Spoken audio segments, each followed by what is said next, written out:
Halo, nama aku Erli, nomor aku 26 tahun, aku dari Jogja. Halo, nama aku Lutfi, usia 25 plus. Asal Jogja. Halo, aku Kemal. Umurku 22 tahun, asalnya Sragen. Hai, namaku Rizky, umur aku 24 tahun, asal aku dari Magelang. Halo guys, nama aku Ari, umur aku 20 tahun. Harus percaya ya, karena aku ingin tampil muda terus. Asal aku dari Rembang. Momen yang paling aku suka waktu makan bareng sih. Makan siang. Saat makan siang, Istirahat sama makan siang. Karena waktu makan bareng itu kan kita kumpul-kumpul sama semua tim.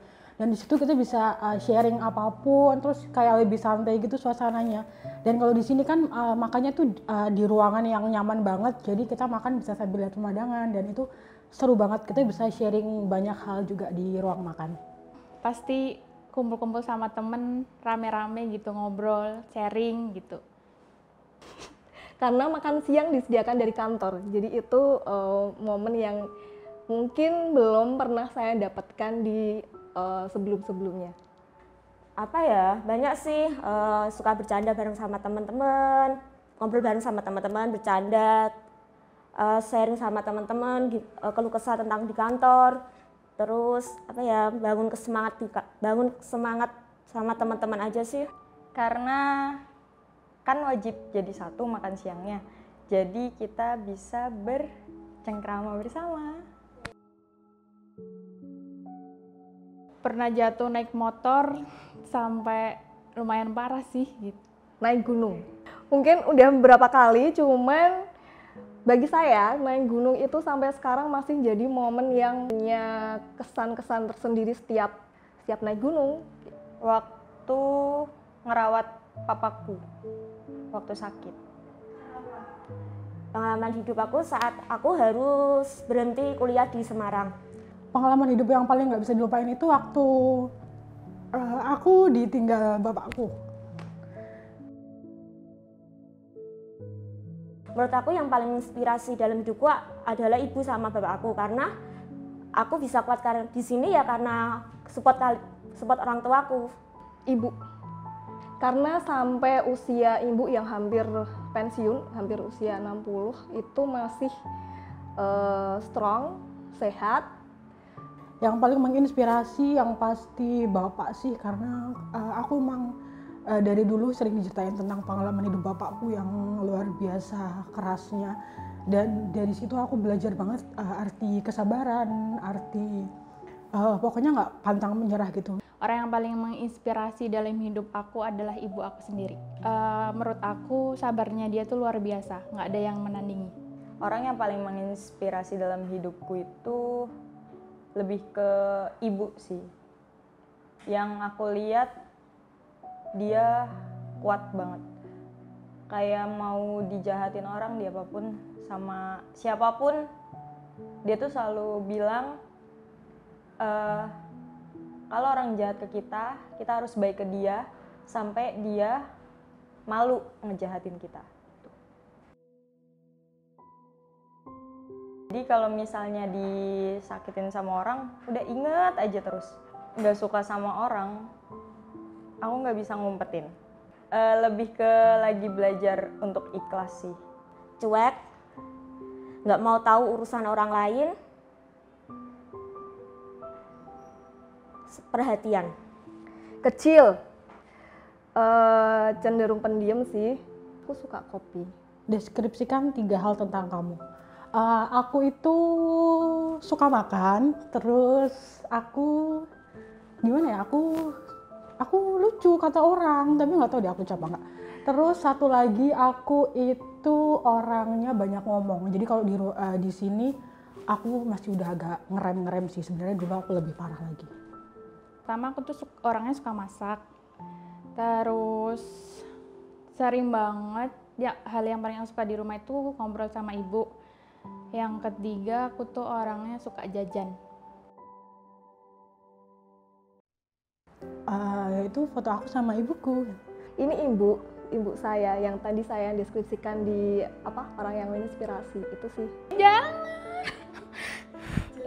Jelaskan. Ih. Malu aku tuh. Kata ibuku, Ya, tuh kan, gak bisa ngomong kasar ini. Pengen nangis nih. Ibuku itu sosok yang keras banget. Jadi kalau di dalam keluarga, ibu tuh lebih ke sosok yang keras dibanding bapakku. Tapi dari ibu juga aku belajar arti disiplin banget. Ibuku tipe orang yang benar-benar disiplin.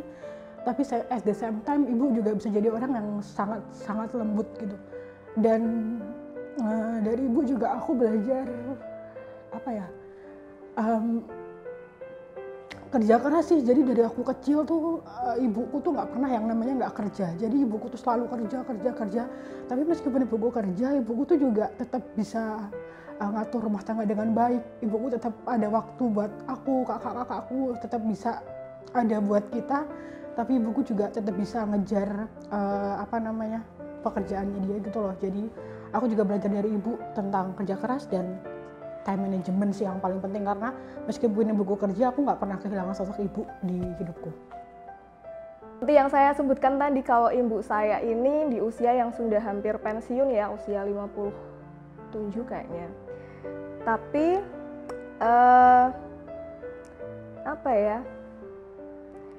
ibu saya itu tergolong perempuan yang strong menurut saya, terus rajin, selalu bangun pagi, selalu menyiapkan sarapan, intinya selalu siaga untuk keluarganya.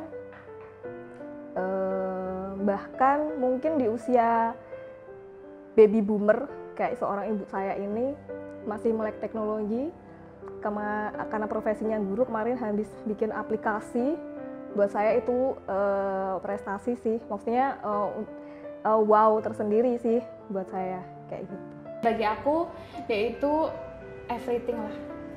Kalau aku sih emang deket sih, karena ibu aku tuh dari kecil tuh aku emang bertiga doang. Aku, bapakku sama ibuku gitu. Jadi udah kayak anak tunggal gitu sih. Sayang banget pokoknya. Nggak bisa ada yang gantiin dia. sebenarnya sih aku lebih sering berantem sih sama ibuku. Mungkin itu permasalahan anak perempuan ya. Tapi tuh kadang, tapi aku bukan tipe anak yang bisa ngomong sayang sih. Nggak kuat ngomong. Aku sama ibuku tuh lebih kayak temen sih. Yang lebih sering temen yang tak buat sambatan apa ya? Melepaskan keluh kesah gitu. Setiap aku mau berangkat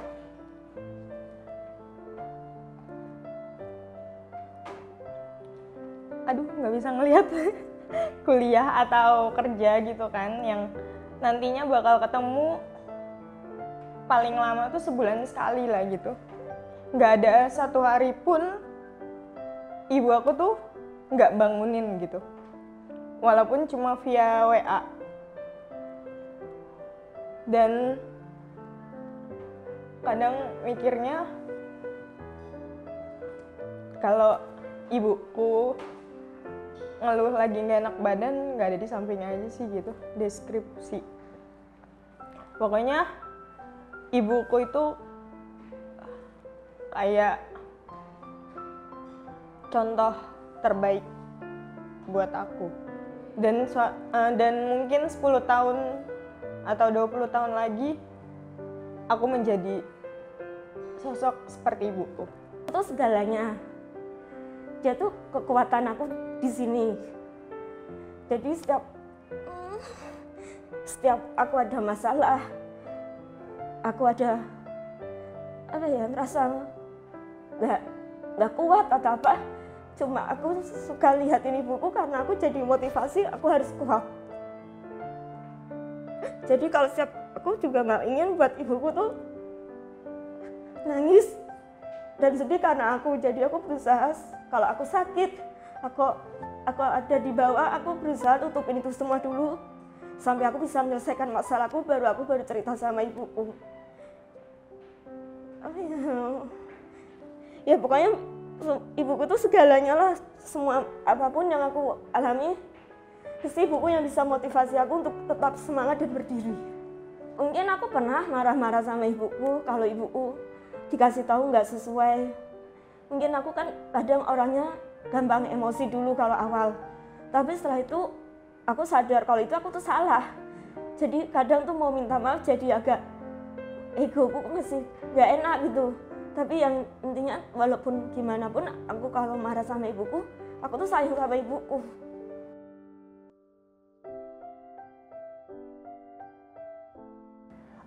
Buat ibu, sekarang aku cuma punya ibu ya. Jadi aku harap ibu bisa sehat, bisa panjang umur biar bisa lebih lama habisin waktu sama aku. Pokoknya aku akan berusaha sebisa aku untuk jadi yang terbaik buat ibu. Terima kasih Ibu, I love you so much. Enggak sih, buat ibu aku semoga bahagia selalu gitu aja. Bu, mungkin Ari belum bisa ngasih hal yang banyak untuk ibu, tapi percayalah, Ari sayang sama ibu dan Ari ingin membanggakan ibu. Lebih ke sehat-sehat aja sih, dan tunggu aku sukses biar bisa seneng-seneng bareng aku gitu. Selamat Hari Ibu buat mami aku. Ibu number one pokoknya dalam hidup saya. Selamat Hari Ibu, semoga ibu tetap sehat, nemanin Ari sampai sukses, jagain Ari sampai Ari bisa mempunyai keluarga dan bisa memberikan ibu cucu. Selamat Hari Ibu buat ibuku dan seluruh ibu di dunia ini. Terima kasih telah merawat kami dari kecil, dan terima kasih telah memaafkan semua kesalahan kami dan tidak pernah pergi dari pelukan kami. Selamat Hari Ibu buat ibu, semoga ibu diberi kesehatan dan semoga tahun depan aku bisa ngasih mantu.